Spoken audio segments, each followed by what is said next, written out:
ഞാൻ ചോദിക്കട്ടെ, ഇങ്ങളെ ഈ നവകേരള സദസ് എന്തുണ്ടായത്? 20 മന്ത്രിമാരിങ്ങനെ വന്ന് എല്ലാരും നല്ല പുതിയാപ്പിളായി 20 ആളും ഇവിടുന്ന് തേട്ടം പോണ മാതിരി കാസർഗോഡ് നിങ്ങളുടെ തിരുവനന്തപുരത്തേക്ക് 42 ദിവസം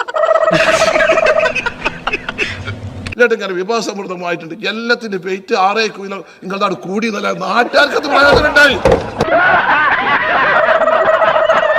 എന്നിട്ട് ഇങ്ങനെ വിഭവസമൃദ്ധമായിട്ടുണ്ട്. എല്ലാത്തിന്റെ വെയിറ്റ് 6 കിലോ നിങ്ങളുടെ കൂടി. പ്ലീസ്, കാരണം തിരക്കതൊന്നും ശരിയായില്ല. Please down.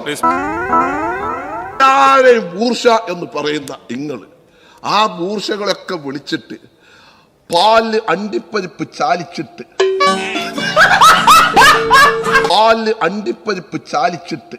കൊടുക്കണ ആളുകളല്ലേ നിങ്ങൾക്ക് ഉളുപ്പറ സാധനം. ആദ്യം പറഞ്ഞു പരാതി സ്വീകരിക്കാനാന്ന് പറഞ്ഞു, പിന്നെ പറഞ്ഞു സംവാദാണെന്ന് പറഞ്ഞു. ആരോടെങ്കിലും സംവാദം നടത്തിയത്? ഏറ്റവും വലിയ പണക്കാരൻ 20 ആള് പോയിട്ട് ഒരു 100 ആളിക്കുന്നൊരു അയ്യഞ്ചിച്ച പരാതി വാങ്ങണ്ടേ? 100% ഞാൻ യോജിക്കുന്നു. ഒറ്റ തഹസിൽദാർക്ക് പരാതി കൊടുത്തിട്ട് ഒരു കാര്യം തീരുമാനമായി. എനിക്ക് അപ്പോഴേ തോന്നി വണ്ടി അങ്ങടെ പോണെന്ന്. അവസാനം നമ്മ കേരള സദസ്സിൽ പോയി. കേരള സദസ്സിൽ പോയപ്പോ പോയി പരാതി കൊടുക്കുമ്പോ പിന്നെ അത് വാങ്ങണോ ആ തഹസിൽദാറാ സർ? വ്യക്തമായില്ലേ?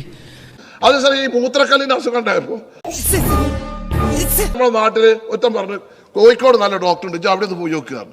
ഓൻ കോഴിക്കോട് ചോദിക്കുമ്പോ ഓനെ കാണിച്ച ആ ഡോക്ടറെ അപ്പോഴും മൂത്രക്കല്ലിന് നോക്കാൻ അവിടെ സ്പെഷ്യലിസ്റ്റ്. കാര്യങ്ങളൊക്കെ വ്യക്തമായല്ലോ. പറഞ്ഞു വികസനത്തിന്റെ കാര്യം പറഞ്ഞു. ഇന്നൊക്കെ എന്തേത് ഉണ്ടായത്? എക്സ്പ്രസ് ഹൈവേ 5400 കോടി രൂപയുടെ പ്രൊജക്ട് വന്നപ്പോ പശുവിനെ അങ്ങോട്ടും ഇങ്ങോട്ടും കറക്കാൻ പറഞ്ഞാൽ ഞാനിതൊരു സമരം ചെയ്ത കൂട്ടാണ്. ഇപ്പൊ നിങ്ങൾക്ക് കേരളയിൽ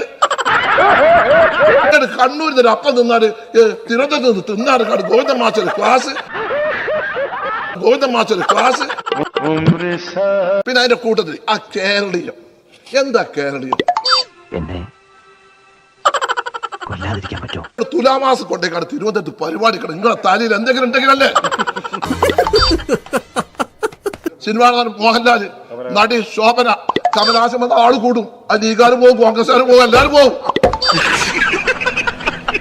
അനാന്റെ പേരിലെ പെണ്ണുങ്ങളും കുട്ടികളൊക്കെ പോകും. ഇനി പോണ്ടാരും പോകും. എന്നിട്ട് അത് നമ്മുടെ ശിവൻകുട്ടി ഏറ്റവും വലിയ ജനസംഖ്യ ഉണ്ടാവില്ല. ഗാനമേളക്ക് ആളുണ്ടാവില്ലേ, പൂരത്തിന് ആളുണ്ടാവില്ല. പിന്നെ തങ്ങളീ പറയാം ഇതൊക്കെ ഒന്നും പറയാൻ കഴിയില്ല. അതുകൊണ്ട് ഞാൻ നിങ്ങൾക്ക് വേണ്ടി പറയാണ്.